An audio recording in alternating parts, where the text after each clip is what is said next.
অনেকেই বলে ইসলাম নাকি নারীদের অধিকার দেয় না, কিন্তু সত্যি কি তাই? আসুন জেনে নেই ইসলাম কি বলে নারীদের সম্মান, মর্যাদা ও অধিকার সম্পর্কে।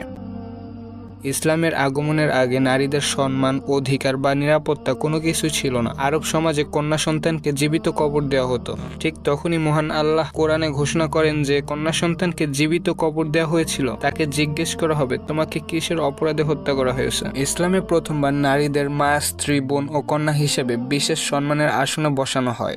ইসলামে নারীর শিক্ষা ফরজ। হযরত আয়েশা রাদিয়াল্লাহু তাআলা আনহা ছিলেন অন্যতম বড় আলেমা।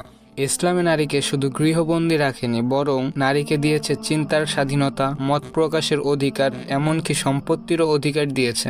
কিন্তু আজকের মিডিয়া বা পশ্চিমা সংস্কৃতি নারীর স্বাধীনতা নামে নারীকে করে তুলেছে প্রদর্শনীর বস্তু।